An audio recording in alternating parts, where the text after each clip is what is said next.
People are always surprised when you tell them that there's a baseball team in Ireland. It doesn't matter if they're from the States or Ireland, they just think you're screwing with them.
So I was walking down Grafton Street in 1990, spring of 1990, and I saw a bumper sticker, a window sticker that said Irish Softball Association. I said, there's no way, this is a joke or something. But you can take the boy out of the country, but you can't take the country out of the boy. And when I saw softball, baseball, it's got to be a possibility. Ran up, banged on his window. He looks at me like a carjacker or something like that. I go, softball, you play softball here? And he says, yeah. And he's about to drive away, and I'm trying to stop him. I go, no, I need to play. How do I get in contact? He said, a guy by the name of John Keys, it's in the book. And he drove away. And I immediately went home, looked up the phone book, went through the number of John Keys that were on the north side of Dublin, rang him up. He heard my accent. He said, yeah, we play. We have a small league. The game of softball that we play here in Ireland is slow pitch co-ed softball, which is primarily a recreational sport. Softball's a bit of fun. It's a fun game, but I guess I always kind of thought of it as a recreational game. And I must say myself, when I was playing softball, I couldn't help but, take it a bit more competitively, probably, too competitively. Some of the guys had lived in the States or had been born in the States and were living here now and just wanted something with a bit more of an edge. And then in 1995, a number of us said softball's all right, we're having a good time, but we wanted a more competitive kind of outlet, and baseball was the natural progression.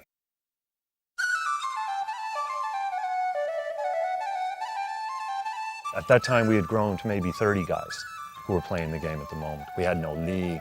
We just go out and play scrimmage games. And we knew that the European B Pool Championships were going to take place in England in 1996. And we said, well, why not? We could do this. We'll organize flights. We'll take as many guys as we can with regard to the money. We'll order our uniforms and we'll just go play. At the time I was working in a video store, so the first thing I had to do was arrange my shifts around the tournament. So that was kind of difficult to do. The boss that I was working for didn't believe there was a baseball team in Ireland, and the usual, I'm sure everybody went through the same at that period. The first practice we had out in Marley Park, which is kind of South Dublin area, there was maybe 15 guys. And we had baseball, and they all had the gloves and bats and all that kind of stuff, but we were just out in a parkland where they normally play soccer or Gaelic sports. Where we actually trained is now a reservoir where they have fishing, licensed fishing. So it was a bit swampy. We'd no equipment. We had a temporary backstop that was made up of poles and nets. Jim Kilbride and Brian Connolly would compete with each other to come up with the better makeshift backstop. Pieces of wood stuck into the ground with chicken wire practically wrapped from one end to the other. We had bases and that kind of thing. We stole them from softball teams. We were all using our softball gloves, big floppy things that we've been sort of throwing around for years. Some of the guys, the pitchers, had never thrown off a mound. The grass was too long and we had about 4 baseballs. It's just a bunch of guys hanging around and we just decide on the fly what to do. It's like, okay, let's do some ground balls, and then okay, do this, and then play a scratch game. The mood of the team going was really, really upbeat because we had absolutely no idea of what to expect. And I suppose looking back in hindsight, you know, we were looking at the competition that we were up against and we thought, well, Norway, I mean, how big can baseball possibly be in Norway? Surely they're going to be the same as us. And, you know, Lithuania, how good can they possibly be? And so, you know, we were in for a pretty rude awakening. The 1996 European B-Pool Championships were held in Hull, England. The roster of Ireland's first national baseball team was an unlikely array of players with various levels of experience. Brothers and battery mates Sean and Noel Mitchell were native Dubliners who had spent part of their childhood in Philadelphia playing baseball in the backyard and rooting for the hometown Phillies. There was centre fielder John Dillon, an accomplished rugby player who had given it up at age 25 to try his hand at baseball. Darren O'Connor was the youngest member of the squad at the tender age of 18, while catcher Mick Manning was twice his age. Ireland made its international debut against the tournament favourite, the powerful Czech Republic, on the 8th of August 1996. The boys from Dublin were as green as they were proud, but from the moment they stepped onto the field, they knew things would not be easy. I mean, when we saw them warming up and so on, they obviously looked, you know, much smoother than we do, and you know, they were pretty intimidating. We didn't take batting practice before the first game because the Czechs had gone out first, and these guys were studs, and they were bashing the ball like frozen ropes, left, right, over the wall. And I was talking to one of the coaches, and I said, "Oh man, this is nasty. This is a psychological game. If we lose, we're not going to lose our pride." And he said, "I agree, let's not take BP." Despite their doubts, the Irish got off to a surprising start, thanks to Gus Hernandez, a scrappy infielder from Dublin, by the way of Guadalajara, Mexico. Hi, my name is Gus Hernandez.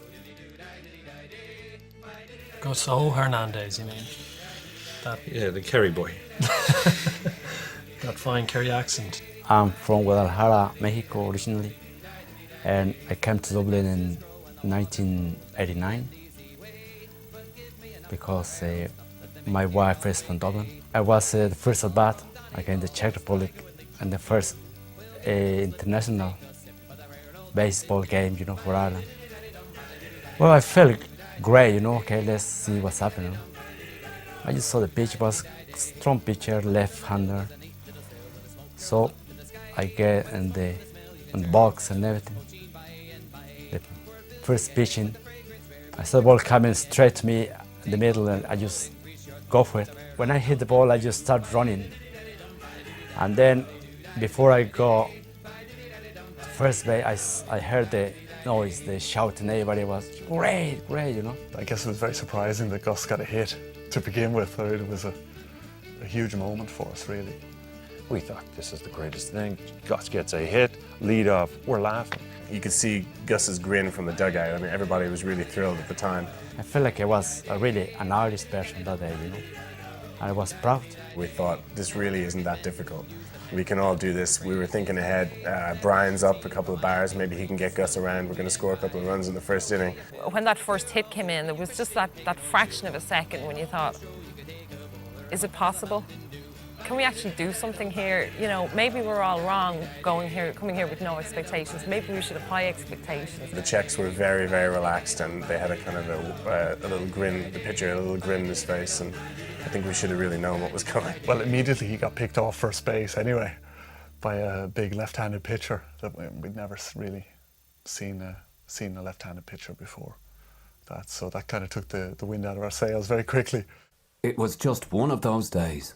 The Czechs pounded Irish pitching from start to finish, winning by a score of 23-2. But it would take more than that to discourage the boys in green.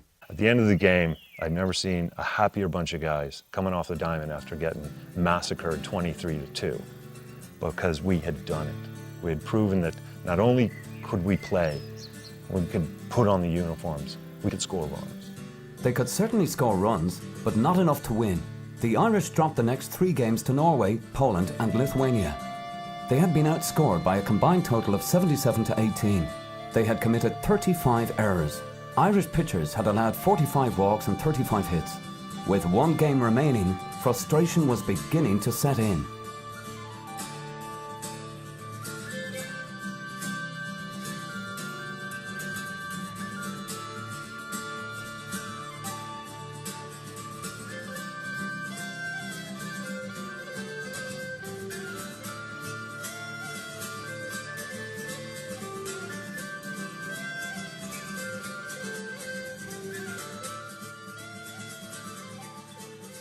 Could the Irish win a game? Could they even come close? With only one game remaining, it seemed like the answer was no. We were worried about going home without a win. We were worried about going home and telling people that we'd taken all their time and effort and all our time and effort and come back with nothing. We were really getting our asses handed to us basically at that stage. The winless Irish faced off against Yugoslavia in a crucial final game. Returning to Dublin without a victory could have a devastating impact on the future development of Irish baseball. This was the last game of the tournament. It was do or die. A lot of jitters, you know, a lot of bitten nails and frayed nerves and stuff. So there was a lot of tension in the air. It was nearly something tangible. Ireland jumped out to an 8-2 lead, but the pesky Yugoslavian club chipped away, scoring 2 in the 4th and 2 more in the 5th. It was a close game all the way. And I think after the first inning, you know, really, I mean, momentum changes during the game a lot, but you know that you've got a shot. Once we started getting hits against the Yugoslavs, we knew we had a chance in the game. They looked like they were on their back heels a little bit. They looked a bit like it was the end of the tournament and they wanted to go home, and I think everybody on the team smelt it at that stage. Bill Beglin was pitching really, really well. Beglin was turning in a masterful performance, relying on a nasty breaking ball to overcome several defensive miscues. The Irish led 8-5 going into the 9th inning. The Slavs scratched out a run at the start of the inning, but Beglin shut them down, earning his 9th strikeout to end the game. Final score, Ireland 8, Yugoslavia 6. Well, it felt like we won the tournament actually. It was the last game and the first win for Ireland in that tournament. I remember we were celebrating in the middle of the field. We were so happy. We felt like we definitely arrived in the European scene. We felt like all that training had meant something. On another level, it was very important back home to actually go home with a win, to prove that, yeah, we did something with all the training and with the funding that we'd received.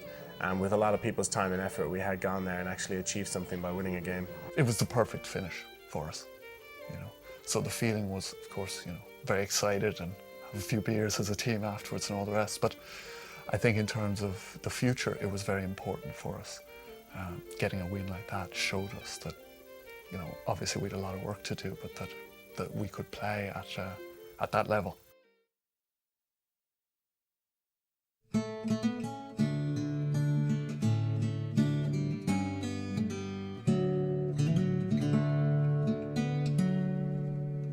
So the first field we would have played on and trained on was an extremely slopey, poorly drained, lumpy field with no backstop, no pitching mound, and really poor throw down bases. We'd have to step them off.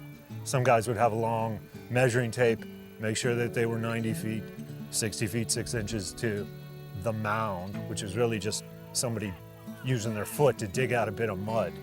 And then the backstop, we'd put down metal poles, we'd literally drive them into the ground and then use like netting, almost like tennis court netting, or sometimes we'd have construction netting that somebody would find maybe off a construction site and kind of rope that between the posts. The development of fields we saw as something that was really, really important, and it was not something that we could have done alone. Anne Murphy was a fantastic administrator. She had met Peter O'Malley in 1994 because we had a kids program actually up and running before we had adults baseball going.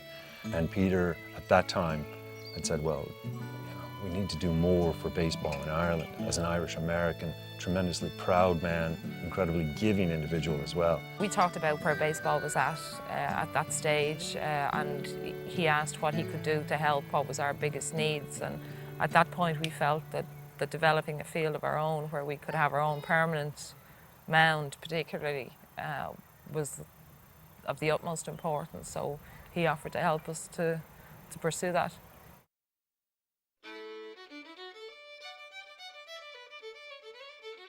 Welcome to Corca Park, the home of the National Baseball Facility here in Ireland. And here's the stone to commemorate the opening of the fields we had in 4th of July, 1998. At the time, Jean Kennedy Smith, one of the Kennedys, she was the U.S. ambassador to Ireland. She's a very good friend of the O'Malleys, and she's been a very good friend to Irish baseball as well. She threw out the first pitch here for the opening ceremonies, we actually had an open barbecue for everyone. Peter put on a barbecue for, I'd say there was 600, 700 people. That's a big barbecue.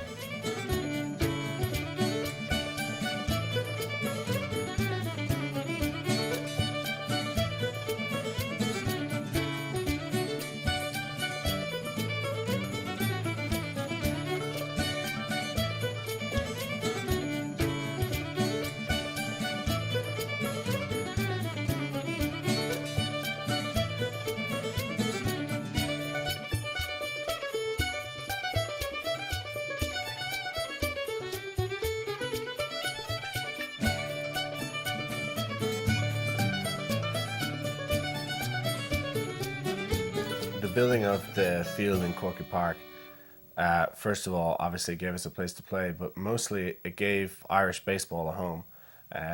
There was a home to focus on. There was the league field and an adult field. And finally we had somewhere where when people said, where do you play? We didn't have to say a slopey field in Newlands Cross that doesn't really work. We could say the O'Malley Field in Corky Park, which we're proud to bring opposition teams to. It's a great home for Irish baseball. We often get a reaction from Americans and so on. Baseball in Ireland, you know, you guys have no business playing baseball in Ireland with all the rain you get and so on. And we do get a lot of rain, and we've had to, you know, approach the design of the field and so on with that in mind. We've put down a surface that has very good drainage. Also, the whole field was dug out with very good drainage. So. And it works pretty well. I mean, we could have torrential rain, and 20 minutes later the field is fit to play on. I've played in some pretty crappy conditions, snow, rain, hail, sleet. Anything up to the level of where you're like, holy crap, I'm getting soaked, is playable.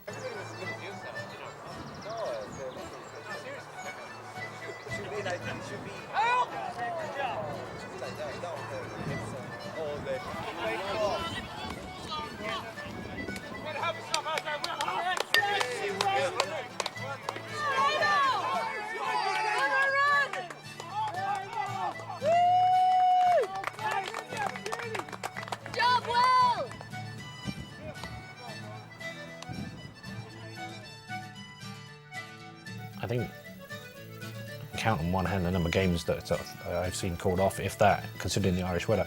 But I think it was, I know it was last year before, we had a couple of tents lined up on the sideline, and we spent half the day in these tents trying to find some way of keeping out the rain, because it seemed to be whatever direction you moved to, the rain changed and came that way. You know, it was horrific.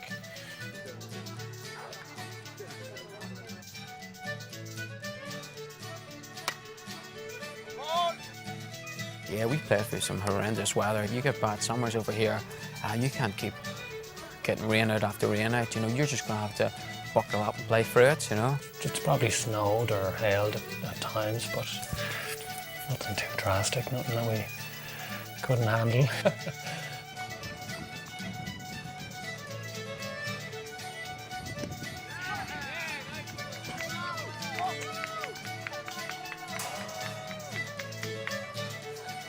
You know, we haven't had to call off too many games, league games and so on, due to rain. Now we will generally play in, you know, some pretty bad stuff sometimes. We've had to call time in a game recently when I got hit in the eye with a hailstone coming across. But generally, and certainly with the training, I mean, we just adopt the attitude of, well, you know, regardless of the weather, we're going ahead. We have a lot of work to get through, and we'll do what we can.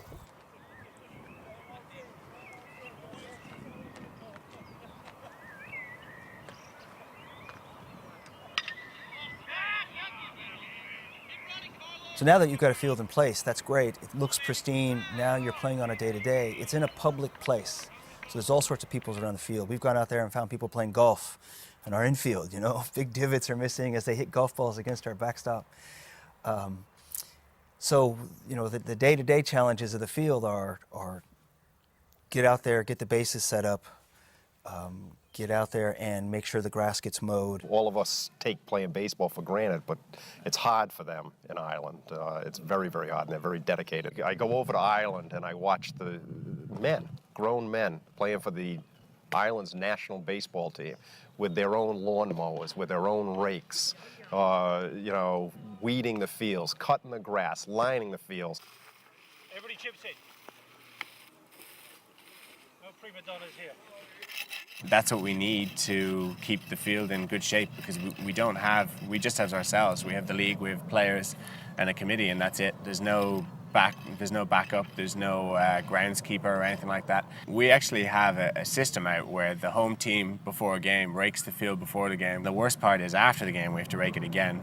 So if you've just been beaten, you have to stand there raking the mound from which you sucked.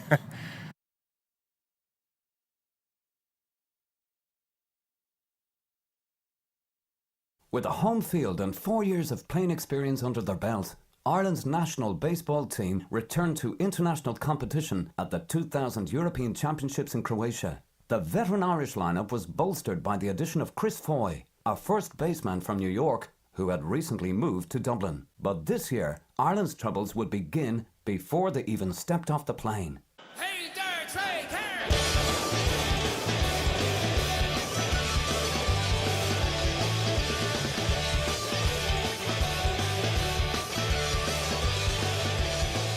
We switched over in London on the flight to Zagreb, and I was sitting in one of the window seats and actually saw them offloading all our equipment.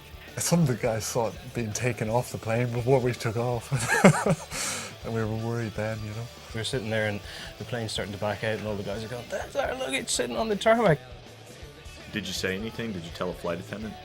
No, you see, it's the Irish way. It's you don't actually complain. You just go, "Geez, let me just stay there," you know, hold your breath, and you go, "What are we going to do about that?"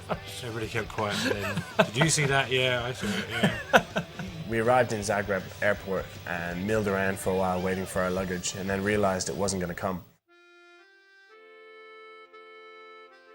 I think 3 bags turned up out of 30 odd, and it was just it was a mess.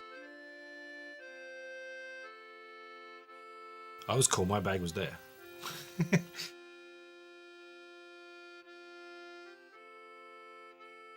We had no changes of clothes. People were going into the town and buying pairs of shorts and t-shirts and this kind of thing.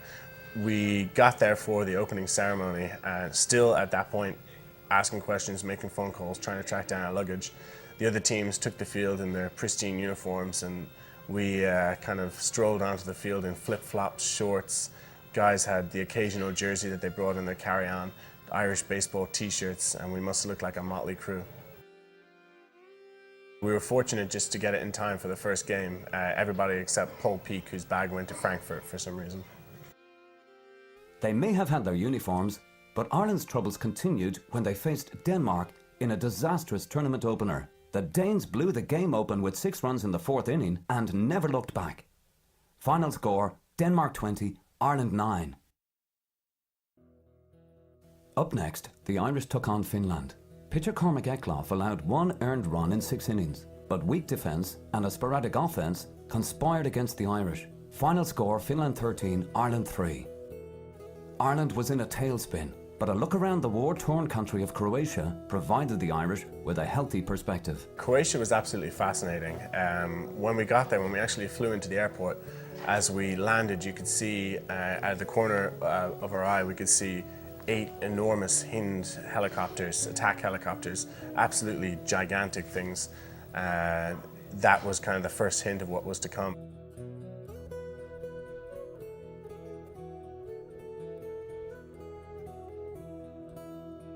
Visually, it was quite striking. I mean, everywhere you looked, you could see, you know, bullet marks on walls and half blown up buildings and, you know, that sort of thing. You would look around, you'd see all the buildings, you know, you'd see it all like spread with bullets or mortar damage or whatever. I was going about taking pictures of it all, and, you know, all the guys were saying, "That must be like back in Belfast, you know, what are you taking pictures of that for?" You know? But yeah, it was very clear that what damage, you know, was done there. It was quite graphic. One of the things that was really scarily prevalent was everywhere you went there was a complete lack of young men, of anybody from the high teens into the low 20s. When you went out at night, there was very few young men anywhere. Anytime we went to a nightclub, it was absolutely packed with older guys and girls.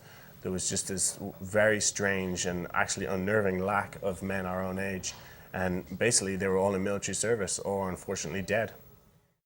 Back on the field, Ireland took on host and tournament favourite Croatia in Game 3. That game was an absolute carnival. There was literally thousands of fans there. The stands were packed. They're particularly raucous fans. They were baying for our blood from the outset.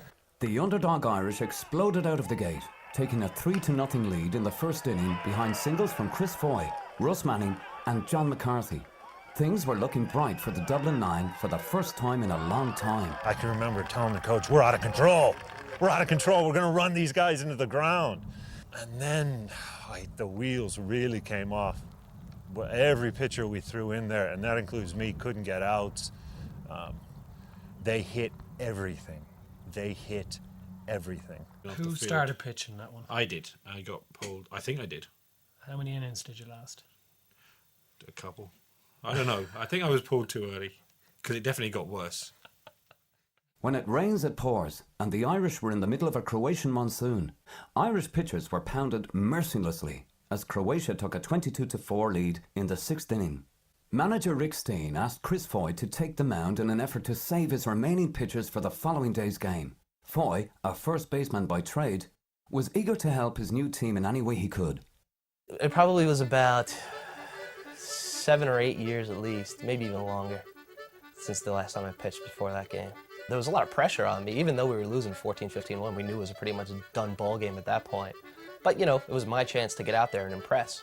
Chris actually has a great arm, and he really looks like a pitcher on the mound. He's good mechanics when you see him winding up and so on, but I guess he has a bit of a release point problem because it could go anywhere.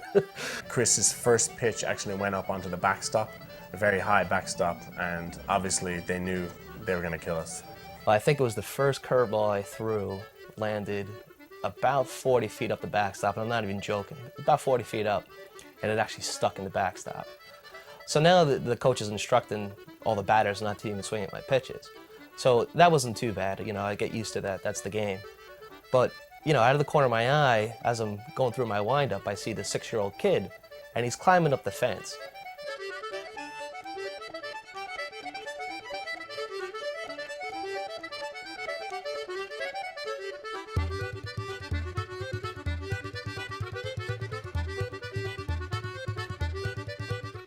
And he's sitting there trying to bang out the baseball out of the backstop in the middle of the inning.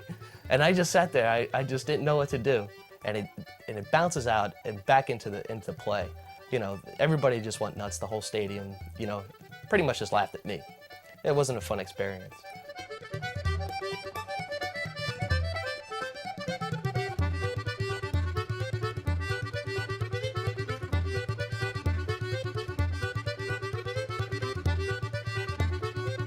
Did he actually ask to be taken out? I think he tried to get the up there. first time you've ever seen that. He made a break. Pitcher. He made a break for it a couple of times, but he was wrestled to the ground and dragged back onto the hill. Chris unfortunately wasn't able to get an out, so his official ERA is 0. So if he ever goes back into European competition, you better pray he doesn't get an out, and he'll shoot up to about 234. It was one of the worst losses in Irish history. Final score, Croatia 28, Ireland 4. The winless Irish squad had been battered and beaten, and with only one game remaining, things weren't looking good. I think the feeling at that stage was, you know, okay, we've come here, we worked hard to get here, we've got pasted. Tomorrow we have to play the team that's actually reached the final with Croatia, Hungary. So chances are we're going to get beaten again, so we might as well enjoy ourselves while we're here. We thought we were done for, right? We were after losing to Croatians. We lost to whatever teams we thought we could beat, and the Hungarians were the second best team in the tournament. So we're like, you know what, we're done for, right? So we had a few drinks.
it's not like we got totally wasted. We just had a few drinks. But our theory anyway is about going out. Well, do you agree with it? Going out the night before, right, a game, and getting very little sleep. Baseball is a game where, you know, you don't have to be, you have a certain amount of athleticism required, but as the main thing is about being relaxed, right? So if you've had a few drinks the night before and you turn up with little sleep, you can actually be very relaxed. With their unique strategy in place, a relaxed Irish squad took the field against the heavily favoured Hungarian national team. The Hungary match in Croatia was one of the biggest games we have ever played. We did not want to come home 0-4. We were down, but at the same time, we were not going to give up. We needed a victory. Cormac Eckloff got the start, and it was an honour he didn't take lightly. It's such a huge thrill to me to put on the Irish jersey, and there's nothing in my life that's ever come close to the feeling that when you sing the national anthem before games, before the European games, and when you're standing there and you're representing Ireland, standing on the mound, pitching for Ireland, it's an incredible experience, and I'm so grateful to be a part of it. Cormac already at that stage had quite a lot of game experience, and he's always been pretty effective in the international competition. I think he games up, he concentrates very well, and one thing that I think he's very good at is getting guys to swing at bad pitches. People often don't hit the ball with great contact against them, so they put it in play, but they won't put it in play that hard often. So that's what I tried to just keep mixing things up and getting them to, you know, swing at bad pitches off the edge of the plate or whatever, and just keep Cormac quite focused and pitch the super game. The Irish found themselves trailing in the bottom of the 7th inning by a score of 6-5. Sean Mitchell led off the inning with a single and moved to second on Mike Kindle's sacrifice bunt. Gordon Ireland walked. Chris Foy was hit by a pitch. Paul Peake and Darren O'Connor both reached on errors before John Dillon capped the rally with a 2-run single. The Irish had managed to cobble together 5 runs with only 2 hits. And that, ladies and gentlemen, is the definition of small ball. Meanwhile, Eckloff proved to be a workhorse on the mound, throwing 133 pitches in 8 2/3 innings of work. From about the 7th inning on, I couldn't feel my arm anyway. Sean, I don't know how Sean got me through that game. He just kept coming out to me. He babied me through that game, basically. Dragged every last ounce, every last strike I could throw out of me. Final score, Ireland 10, Hungary 9. The Irish had barely escaped with a victory, but once again, they had won a big game in a tough situation. There were other causes for optimism. Shortstop Darren O'Connor of Dublin was voted the tournament's best shortstop, best infielder and best defensive player. Not bad for a kid who hadn't played an inning of organised baseball before the age of 18. The Irish returned home with renewed enthusiasm and a focus on the future, a future that would bring them to the shores of America.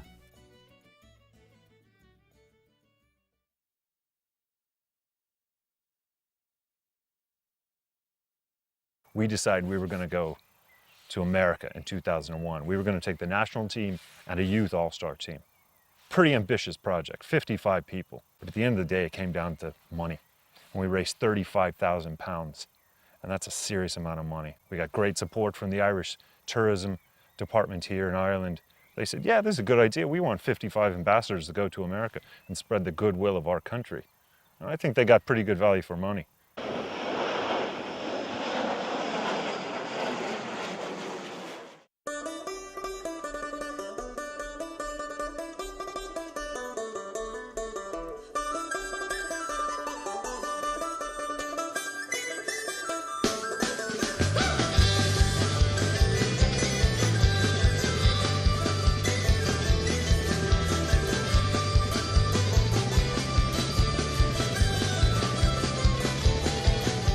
We were playing baseball every single day. We were training, we were playing competitive games against very good teams. We were exposed to it on such a level that everybody on the team improved. They had never played baseball, 6 days in a row. They played in Connecticut, they played in Rhode Island, they played in Massachusetts, and they were received tremendously. These people took off 2 weeks of their lives to make this one of the most special experiences of our lives. The Irish were very focused on involving a youth national team. They played very competitive teams in 4 different cities, Newport, Narragansett, North Kingstown, and Hartford, Connecticut, against good teams in good parks with great enthusiasm. They also had exposure to clinics and coaches that they didn't see before. All of a sudden they were seeing how these other teams went through their infield and outfield practice, how they warmed up before the game. And the next thing you know, you see the kids from Ireland picking up these drills, and the coaches from all the other Little League teams helped.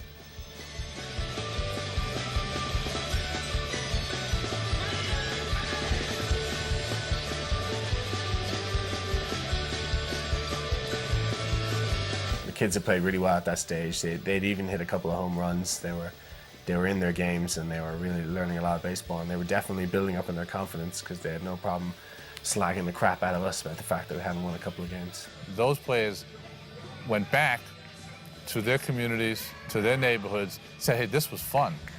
We made friends in America. We learned baseball. They took it to a whole new level. Their skills, how kids can improve, their skills probably doubled in that 2-week period.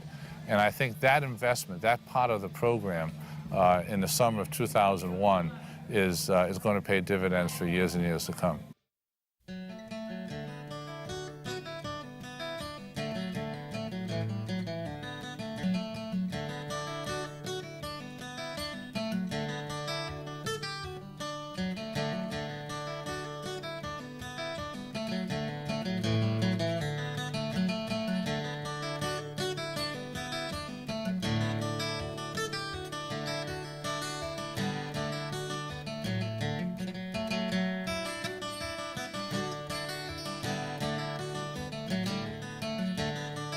It was so fantastic. And for Cormac, it was particularly great for him. My father was born in Fall River in Massachusetts, and my mother is from Dublin, actually. And they met in Cape Cod one summer when my mother was working in a restaurant and my father was parking cars in the same restaurant. Their first date was actually Fenway Park, so it's kind of ingrained in the blood a little bit. My mother basically got homesick and got persuaded to come home, and my father looked at it as a bit of an adventure and came over to Ireland, and we've been in Dublin ever since, basically. I've been a Red Sox fan pretty much from day one. God, do we ever hear it every day, everything about Boston. He has the Nomar Garcia Parra tattoo on his arm. First of all, I was drunk, and second of all, I just thought it was, I don't know, a way of showing how proud I was to be going to Rhode Island as a part of the national team. I thought it made a lot of sense at the time, and now I'm stuck with this and I don't know what to do about it. Pitching today for the Irish national team, number 22, Cormac Eckler. I definitely had very wobbly knees for the first few minutes. It was hard to kind of even just stomach it. It was a strange feeling. It was very powerful. It was a fantastic experience. We had the whole setup, all the radar guns going, the announcing booth, everything. It was a fantastic day.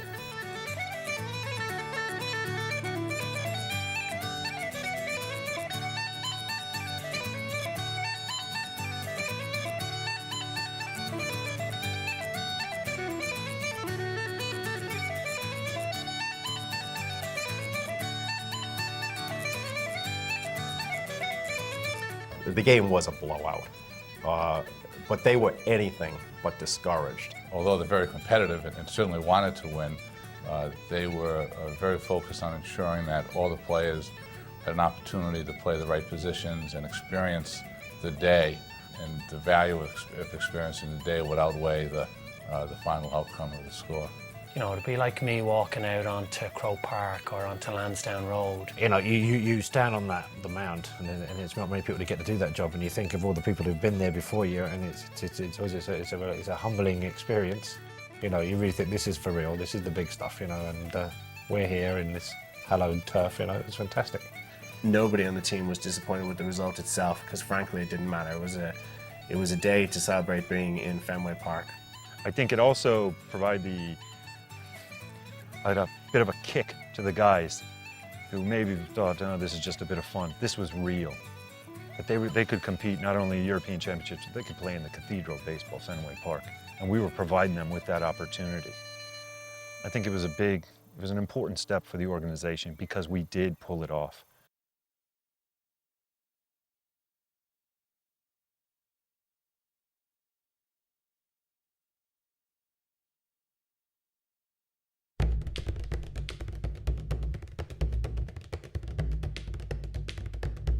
The 2002 Irish roster was supplemented by a group of talented newcomers from the United States, each one a citizen of both Ireland and America.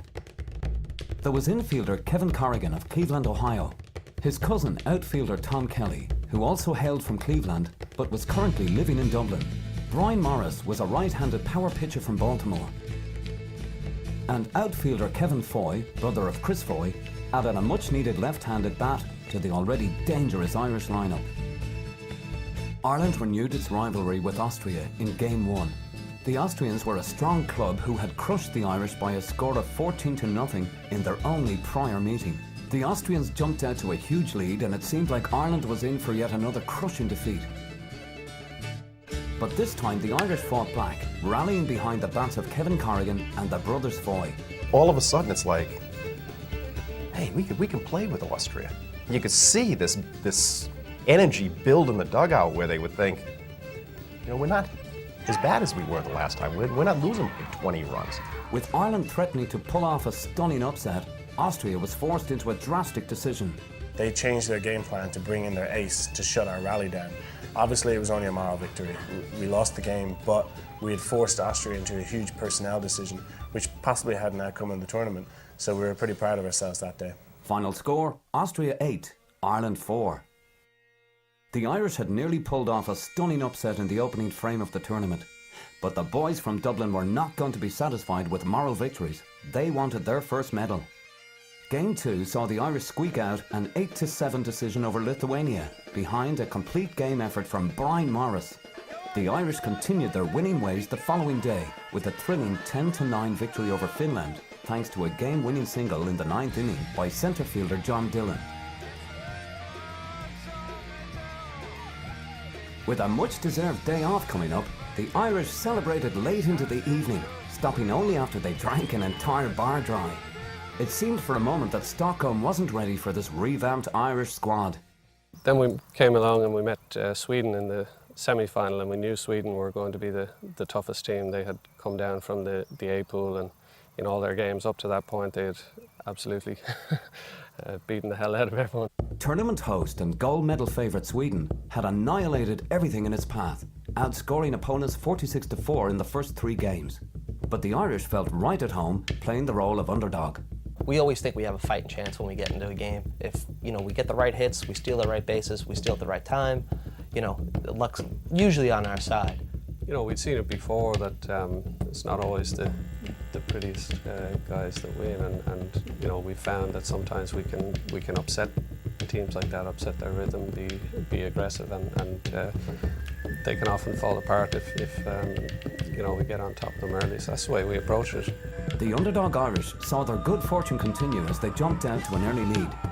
The Swedes and their fans were shocked by Ireland's strong start. After 3 innings, we're ahead of Sweden 1-0. No one had been within 10 runs of Sweden in the entire tournament. But Ireland's luck ran out quickly.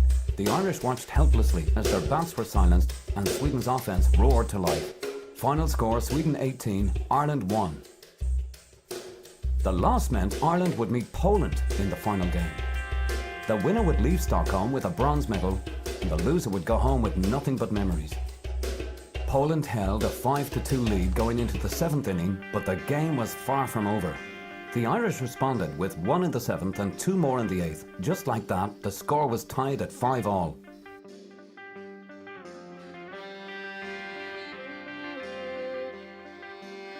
Poland scratched out 2 runs in the top of the 9th inning to take a 7-5 lead. But the Irish fought back once again, putting 2 on with 1 out in the bottom of the 9th inning.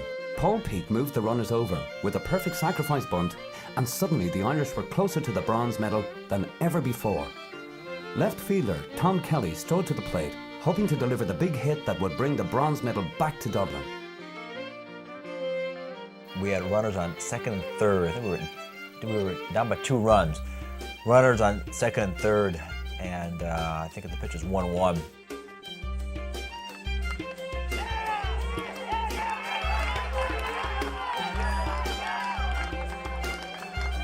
TK ripped an absolute line drive that was about 2 inches foul down the left field line that would have scored both runs and given us the win. Unfortunately, he struck out in his next swing. Then Kevin Foy was on deck, and I remember, I think on the second pitch, he popped at the shortstop in the ball game. Final score, Poland 7, Ireland 5. We were so close, we were very close. It was a game that could have gone either way. The Poles played very hard. We played our hearts out the last game of the tournament. We came very close to getting that elusive bronze medal. Every year we'd managed to take a tiny step forward. We felt that if we'd been able to secure a bronze medal, it would have really shown some kind of reward, solid reward for what we put into, and would have also marked, in a way, our progress to that stage.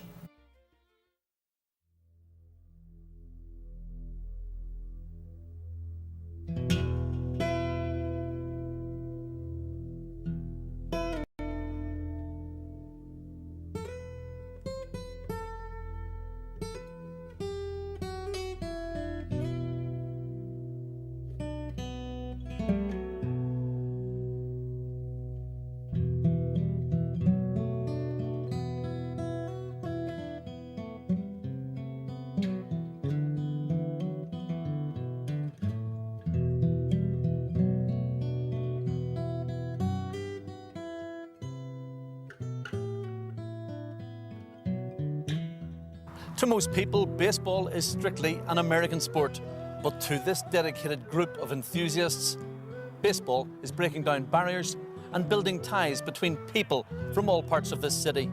A city known for generations for religious division, intolerance, hatred, and violence.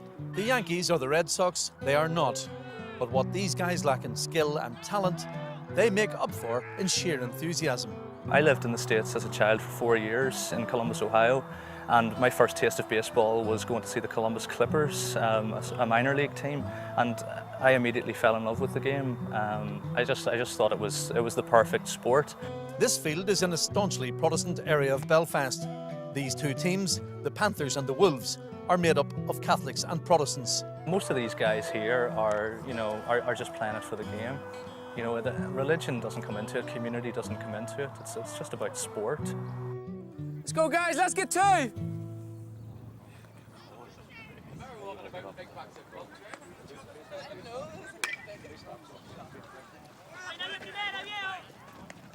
That's a play, baby!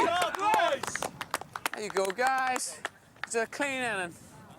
Nice job. Nice throw, dude. Chip, nice play there, Mike. Go on, you're the man. Tamari, nice play. Curly Derv. I played for the national team through 2000, 2003. I've always talked about representing Ireland, you know. I guess when I first got the jersey, you know, it blew me away. And when I seen my name on the back, you know, embroidered on the back, it was amazing, absolutely amazing, blew me away. Yeah, I was walking about, you know, you see my teeth shining to the moon, I'm sure. Terry was a really integral part of the team, actually, a really friendly guy, fit in really well, and a very skillful player too. And he was extremely proud to play for what he saw as his country, whether north or south. Terry is a very happy-go-lucky guy, always sees the bright side of everything. I think even when we were getting killed, you know, 15-16 by Croatia, you know, he'd be sitting there up on the fence, watching the game, you know, a big smile on his face, enjoying himself. That's the type of guy he is. Oh! He's got some padding. Let it take it, Dave.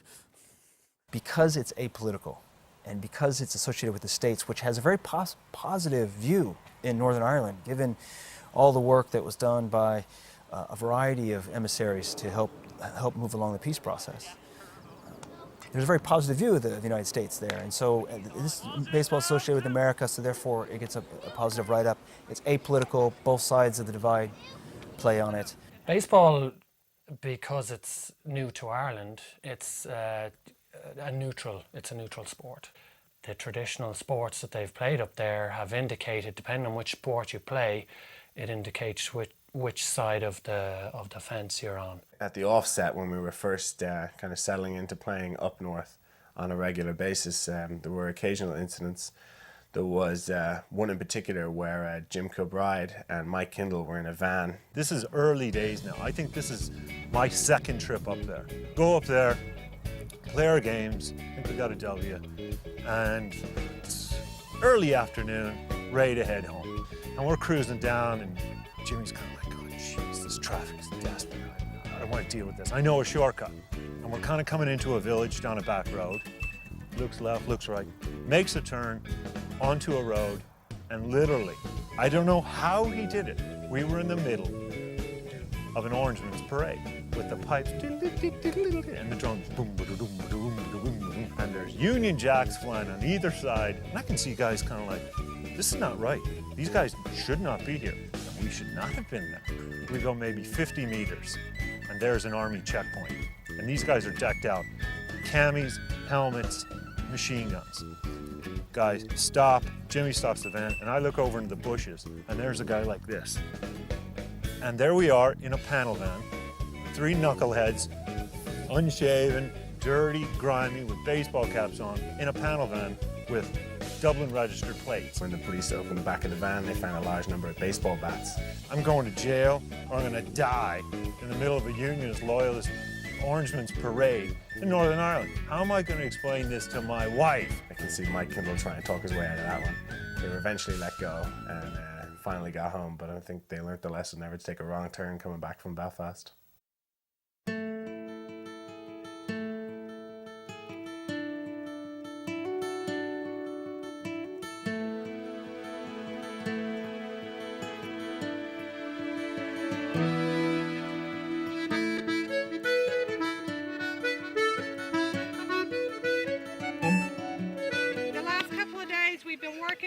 If the ball's hit to you in the outfield, to throw it into second. Yeah. Okay, we're going to work on it. He's going to do a drill with you to work on that. Hi, my name's Carol Keeney. I'm originally from Houston, Texas. We moved here to County Cork, Ireland about 7 years ago. My boys really wanted to play baseball, and there was no baseball in County Cork. So my husband and I did the only thing that any good, honest American would do, and that is we started the Baseball League in County Cork, Ireland. When these kids started playing baseball, they knew absolutely nothing about baseball. When you come up to the plate to bat, there's going to be the batter box. And it's just going to be a box. There will be one on either side of the plate. Situate your weight evenly between your 2 shoulders, and when you swing, you're taking a step forward. Bring it in a little bit. We want it about here. See where I'm standing? Just about there. Normally we'd, just here where my feet are. That's brilliant. Great stuff. Okay, come down to first base and we're gonna work out. Yeah, come in a bit more. Where the dog is. See where the dog is? That doesn't normally happen in baseball. Very rare that the coach gets to see where the dog is.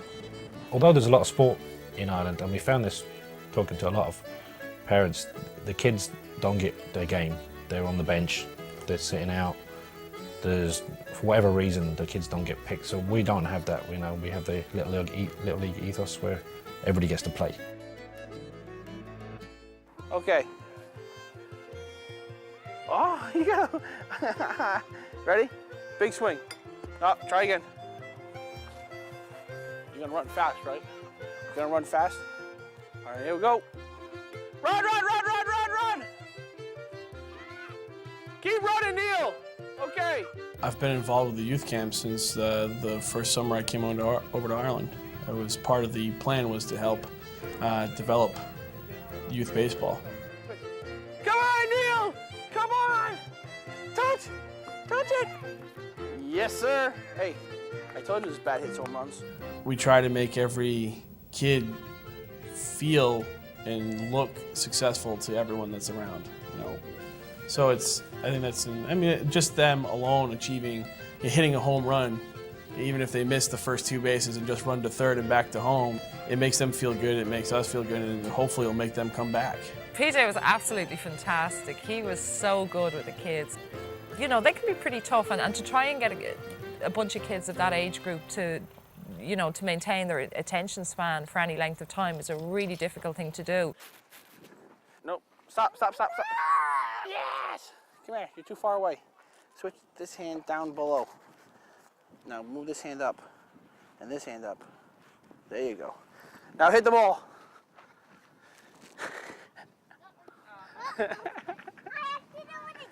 Nah, I think you planned that.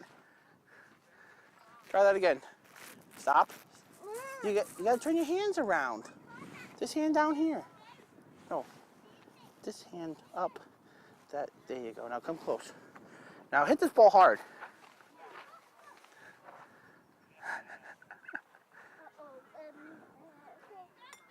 Okay. Ready? Go.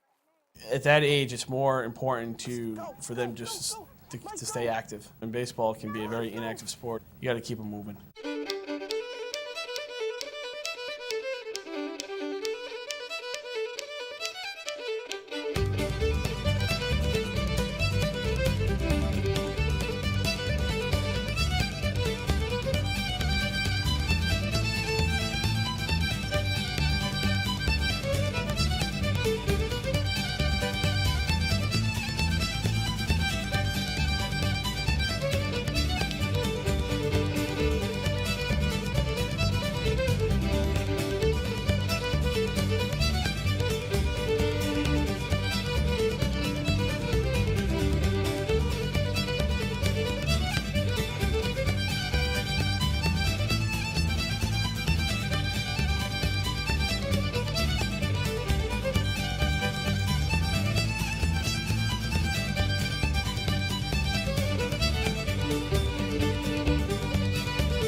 No sport here where you throw the ball.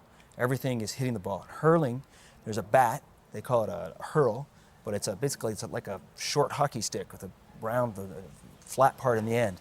They throw this ball up, not dissimilar to baseball in size, much lighter, and they hit it. So they're not hand-eye coordination, they understand hitting. Now our opposite problem was throwing was horrible. I remember the first couple of weeks coming home going, I don't know what to do. America, everyone grows up throwing a baseball or a football. Nobody throws anything in Ireland. You take a stick and you hit it or you kick it with your foot. Now, wrong wheel ground ball. See my feet come round there. I picked it up here. I didn't try and throw like this, which you're doing at the moment. Picked it up, I came around it. I'm there, I'm in a position where my elbow's up, my right elbow, and I can throw the ball much harder and much straighter. So just practice that. Pretend you're getting a ground ball and then go on. Just pretend you got it. Right, getting ready. That's it. And that elbow's got to stay up. You get a more accurate and a stronger throw. Give them a couple more. It took us about 4 weeks for the kids just to understand the basic rules, such as when you hit the ball, you don't have to run to every base. You can stop at a base. For them to understand that you must have the ball to tag the runner. We set up the situation where we had a runner on second and somebody up to bat.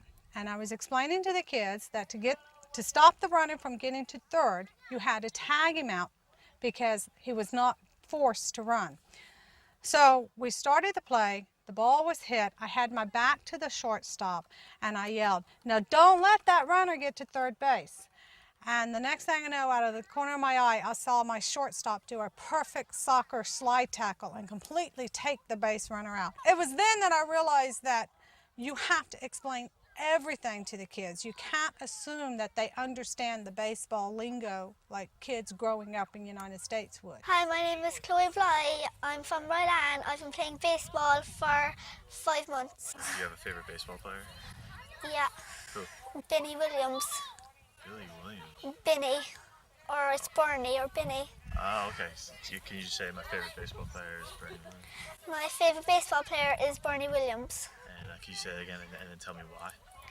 My favorite baseball player is Benny Williams because he has hard throws and very hard swings. Kids like baseball. They love the game. If we had the numbers of people who could manage and administrate throughout the entire country, we could run a clinic in every town in the country every weekend. I know kids, they love the game. There's something different. I think it's the fact that they get to hit something.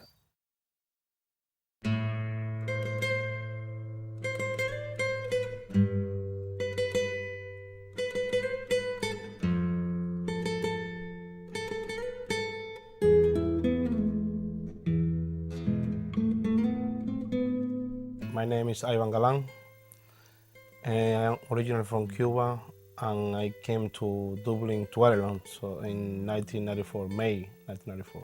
I am the captain of the Giants, one of the Irish baseball league, and we are mostly Cubans or from Latin America. I decided to move to Ireland because I didn't see any future for my family in Cuba. The Cubans tend to be naturalized citizens because they're exiles from Cuba. They're not going back. They're very animated. Almost any event that happens in the game will spark off some sort of reaction or some sort of chatter and so on, and they do get very, very pumped up. And you know, it's great to see it adds a bit of colour to the game, but also, you know, they're clearly very competitive. I mean, they want to win, and they have a great joy for the game.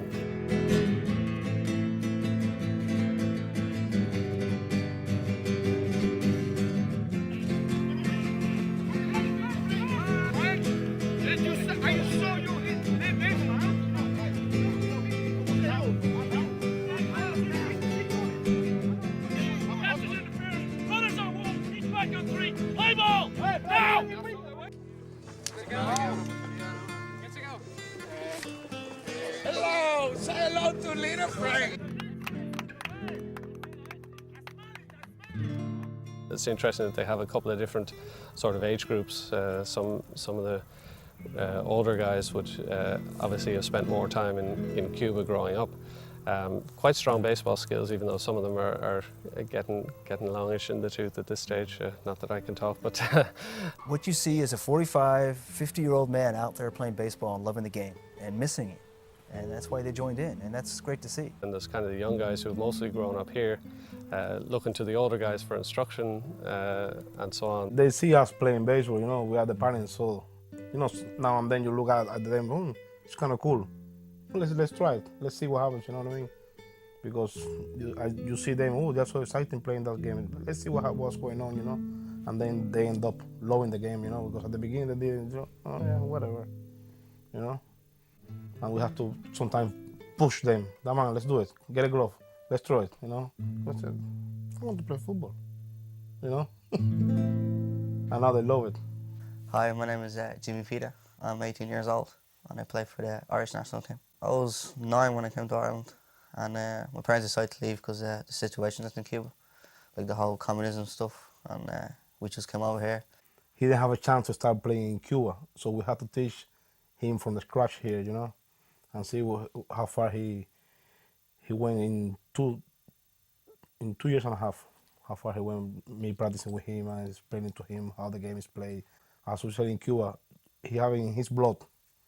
I used to play hurley when I first came over here when I was 10, and I was in the paper once for scoring. I think it was 4 goals in one game, my first game ever. And I was in the country about 2 years, and I made a great story in the paper that I was only here 2 years, and in my first game I scored so many goals and stuff, so it was pretty good. Why'd you stop playing? Well, I gave it up after a while because it's pretty dangerous. I mean, if you've ever seen it, they're whacking each other with wooden sticks. What do your friends think of baseball? They don't think much of baseball. They just think that it's you know, it's just like not a very popular sport, and there's not much involved in it.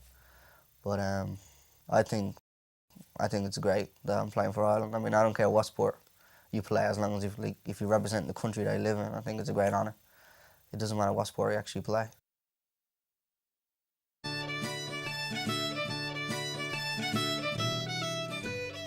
The 2004 European Championships were held in Regensburg, Germany. Ireland was hoping to improve on its 4th place finish in 2002 with the help of several new faces. One of those new faces belonged to first baseman Joe Keelty of Boston, Massachusetts. Keelty stepped to the plate with the bases loaded in the opening game against Finland and set the tone with a monstrous grand slam.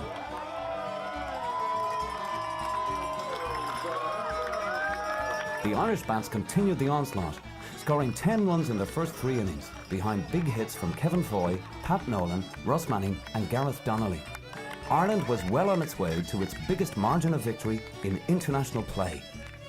Meanwhile, 6'6" southpaw Brendan Bergerson was also having a fine first day on the job, striking out 9 in 5 innings of work as Ireland beat Finland by a score of 25-5.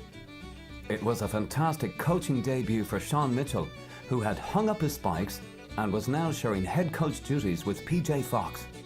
We felt with the team we had we could beat them, and probably fairly comfortably. But I certainly didn't expect it to be that kind of scoreline. And again, you reach this situation where you don't want to run up the score, you don't want to embarrass anybody, but at the same time, I was trying to make sure everybody kind of got into the game. We'd had that happen to us so many times in the past, that it was a weird feeling to go out and just absolutely destroy a team. We took Finland to pieces, but I think we did it in the right way. And what I mean by that is, we had several times in the past where teams had run the score up against us, so we know exactly how it felt. But Sean and the rest of the coaching team basically emptied the bench, got everybody into the game, and played a tight game, but played it respectfully to Finland. But it did feel good to come out with a whopping win. While the sudden impact of newcomers Keelty and Bergerson may have caught some fans off guard, John Dillon's 4 RBI performance didn't surprise anyone. John Dillon is Ireland's captain, and he's a guy that's just transformed himself into this amazing baseball player. The level of respect that everyone has for him is just amazing. He says something to you, you take it to heart. Let's go out there. What is it? 110%, all right? Pride and honour. Prode August honour. Eros 3. Hein Do 3. Let's go, guys. Let's go now. He's a big joker, but once he steps foot in that field, he's just become serious, and he's a totally different guy. He's a leader as well. He's a good leader, I think. He's all about business once he steps on the field. High praise indeed for a man who had taught himself how to throw and hit a baseball at the age of 25. It's not that I couldn't throw, but I didn't have confidence in it because, I was used to playing with a softball. That's all I knew, right? Or throwing rocks, but that's pretty much it, right? Over the years, I've just picked up things from the coaches, particularly on batting and throwing as well, just learning tips on how to improve. So it's just listening to the coaches for me and reading books.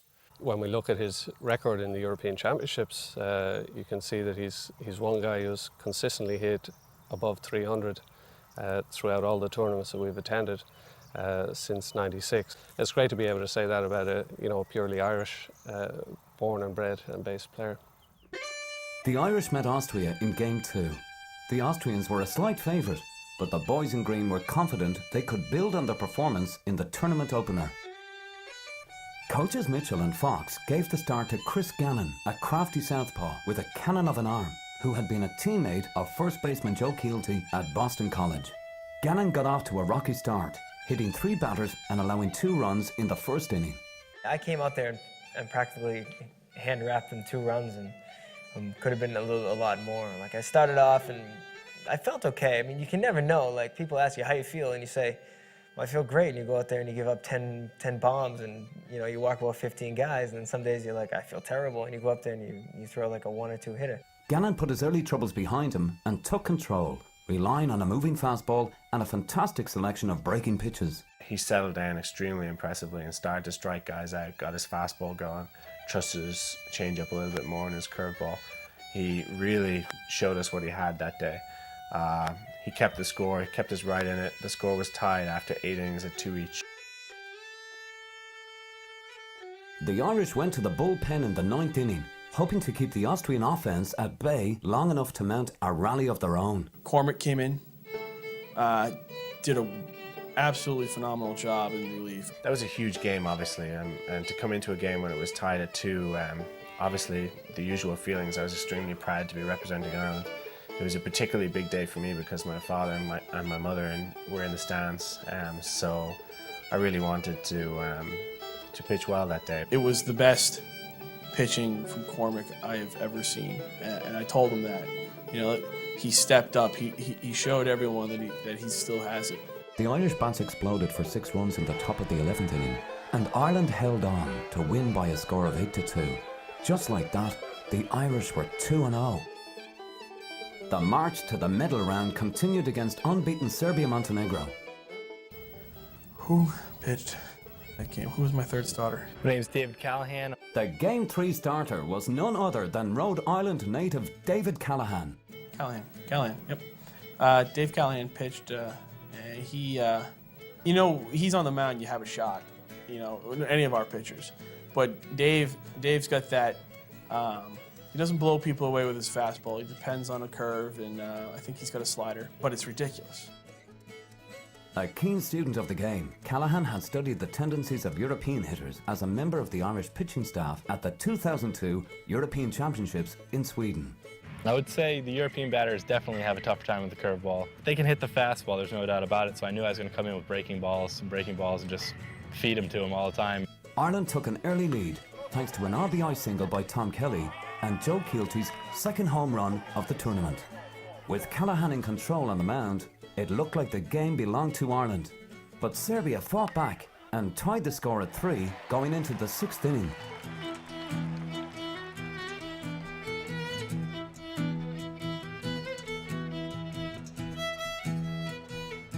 The score would remain deadlocked until Kevin Corrigan blasted a 2-run home run in the bottom of the 8th inning. That was all the offense the Irish needed as Callahan shut the door for a complete game victory. Good things happen to those who wait, and Ireland had waited for what must have seemed like a lifetime. Ireland was 3-0 and 2 wins away from a gold medal. Their next opponent would be Slovenia, but first, the team had to take care of some very important business off the field.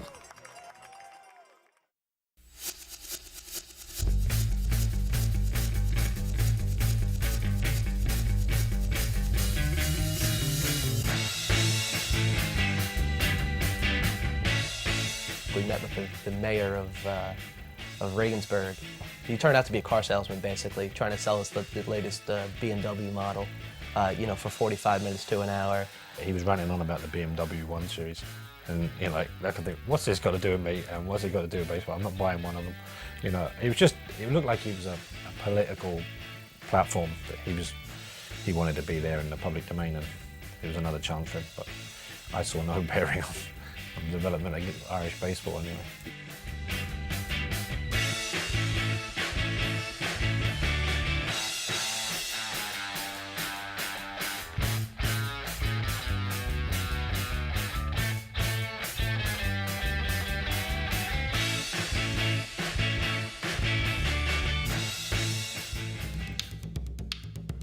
Back on the field, the Irish knew that Slovenia would be their toughest opponent yet. Each team was undefeated, and the winner would advance to the gold medal game against host nation Germany. Brendan Bergerson got the start, and he picked up where he left off, striking out 4 in the first 2 innings, while Joe Keelty hit another home run. At the end of 2 innings, the score was tied at 1-1.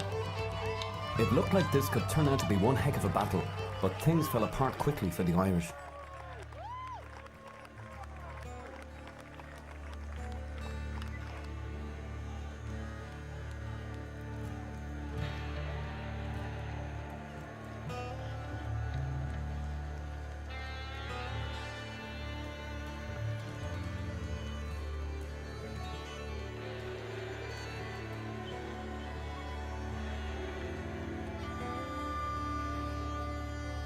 To this day, I don't think a lot of us know what happened that day.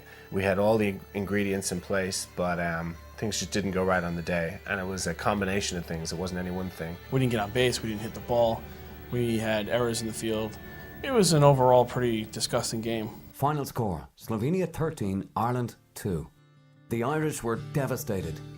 But they didn't have time to dwell on their shattered dreams of gold medal glory. They would once again face Serbia-Montenegro in the bronze medal game. A win would bring home the first medal in Irish baseball history, but a loss would send them home empty-handed once again. The bronze medal rematch had all the makings of a classic showdown. Joe Keelty got the Irish off on the right foot with another monster home run in the bottom of the first inning. But Chris Gannon's control problems resurfaced and Serbia jumped ahead to a 6-4 lead. The Irish had dropped their final 2 games of the 2002 championship, and they were heading down the same path again. The Irish got the rally they so desperately needed, scoring 6 runs in the 6th inning on big hits by Chris Foy and Rory Murphy.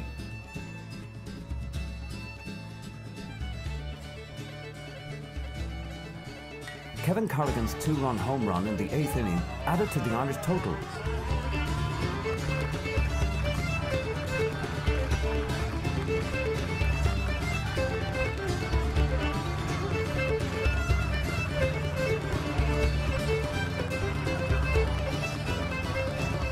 At the end of 8 innings, Ireland held a commanding 12-7 lead. Serbia got one back in the 9th, but Gannon shut the door and the Irish held on for the victory. Final score, Ireland 12, Serbia-Montenegro 8. It had been a total team effort for the Irish. Homegrown veterans and talented newcomers had worked together seamlessly to bring Ireland its first medal in international competition. The Irish had also seen a group of homegrown rookies excel in the first international tournament, with contributions by third baseman Gareth Donnelly and pitcher Niall Rowan. But 16-year-old catcher Rory Murphy had an even bigger impact. Murphy showed leadership skills beyond his years in the field, while posting a .538 batting average. His performance was enough to raise the interest of European scouts, making him Ireland's first legitimate Major League prospect. I love pitching Rory. He's a fantastic catcher. He's got amazing instincts for his age. He's so solid fundamentally, it's just unbelievable. On top of that, he's a leader already, which is just amazing. He's got a great bat, good arm. He's really something special. As a coach, you look for Rory Murphy. It's that simple. And it was nice to find him in Ireland.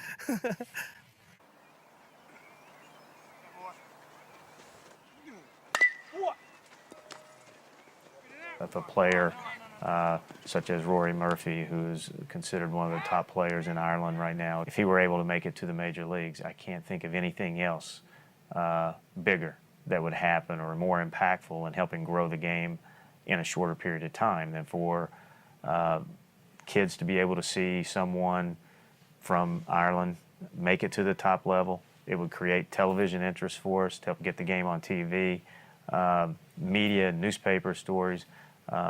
So getting someone to the major leagues has an immediate and long-lasting impact in growing the game. With a bronze medal and a wealth of young talent, the Irish returned home with their sights set even higher. It seemed certain that Ireland's future held a gold medal in the European Championships and even a trip to the Olympics. But the Irish were about to face their toughest obstacle yet.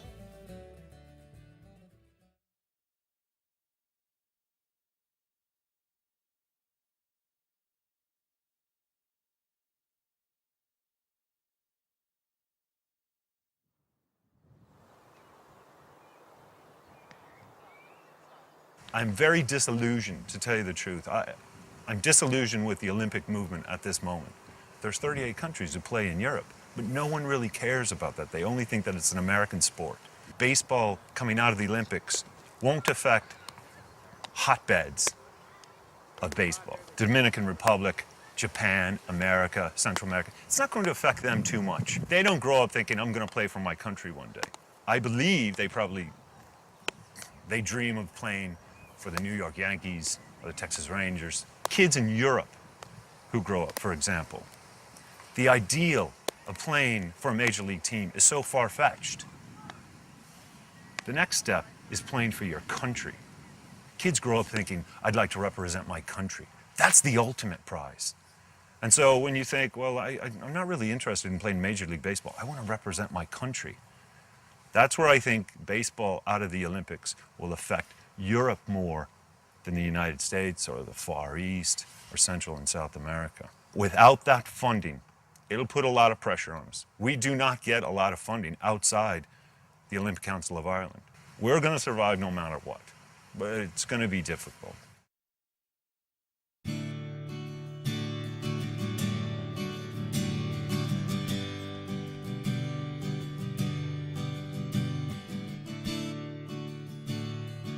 Yeah, you're welcome back to the Sunday Sports Show on Dublin's News Talk 106 with Jerry O'Sullivan. We're going until 6 o'clock this evening. It's around about 20 to 6 now, and at this time every Sunday evening, of course, we bring you the local results, sports roundup, and in particular the Irish Baseball League results for this weekend. We had 6 games, and the Black Sox had a good win over the Panthers by 8-6. The Spartans had a very strong win over the Blue Devils at 10-4. Hurricanes overcame the Belfast North Stars in what sounds like a very close match. Hurricanes 6, Belfast North Stars Stars 5. The Tigers beat the Trojans by 11-9. And finally, Greystone Mariners had a close win over the Belfast Wolves at home. This was, of course, Greystone Mariners 14, Belfast Wolves 12. Baseball would still be a minority sport in Ireland in terms of participation, player participation and awareness about it. But awareness of baseball would be higher than other minority sports because of the fact that it's such a major American sport and a pretty big international sport in general. Because it looks so good on American TV and it's such a storied and historic sport in America that a lot of people follow it. So you get a level of interest that wouldn't be there for other minority sports. People wondering, I wonder what it's like to actually play baseball, because they see a lot of it in the papers and a lot of it on TV from what comes from the States. So that's an advantage that they do have over here, and it's growing.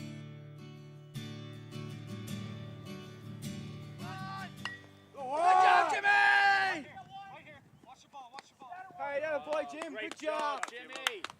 Okay, TK. Come on, are you ready? I'm watching the game, Mom.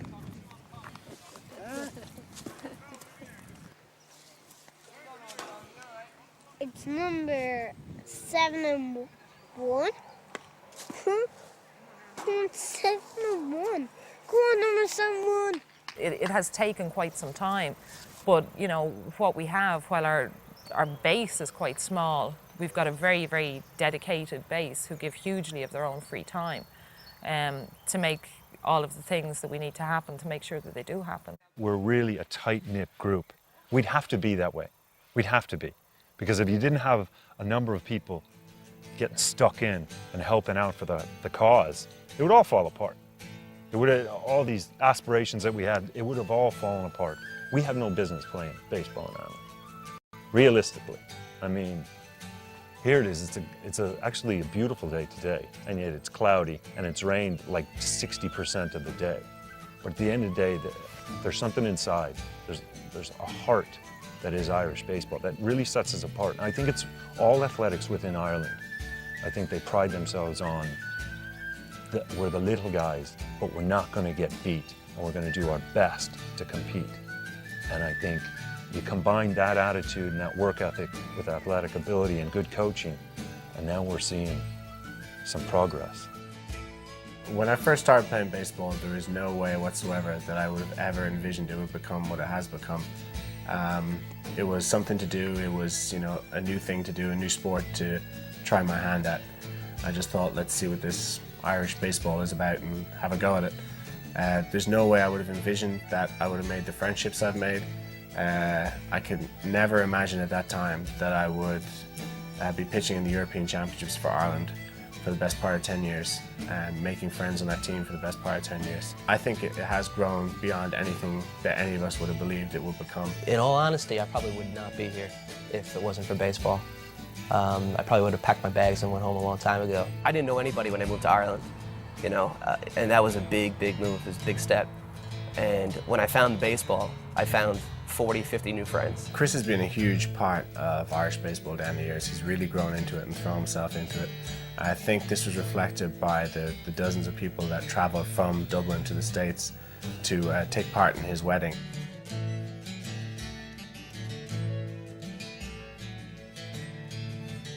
The wedding was awesome. Open bar, food, it seemed like about 1 million different courses of food. Booze was flying all over the place. The music that was playing, it was just a great party. It was a spectacular party. People hear that I'm involved with Baseball Ireland and they play baseball in Ireland. You know, what's that all about? And I explained to them that it's about developing baseball. It's about a love of baseball. But for me, it's so much more than that. These people involved with Baseball Ireland genuinely care for each other. They care for the game, but they care for each other much more. And it's wonderful to see. I remember seeing Terry Roseboth when we were in Croatia, beg your pardon. And we had finished a game and it was early afternoon. Everyone had showered, some guys gone off and got lunch. And I came back into the room where we were all staying, and Terry was sitting on the windowsill just looking out. I said, Terry, you okay, man? You all right? Are you tired, sick? No.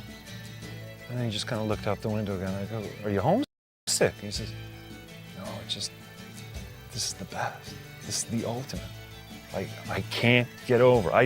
He said, I just want to sit here. I just want to sit here and look across at a building with bullet holes in it and remind myself that I'm playing for Ireland in Croatia in the European Championships. It's moments like that I think we've all experienced and realized that it is more than just playing baseball. It's a big family. It's a big family. It's good. I love it. I can't say much more about that.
That's just stupid.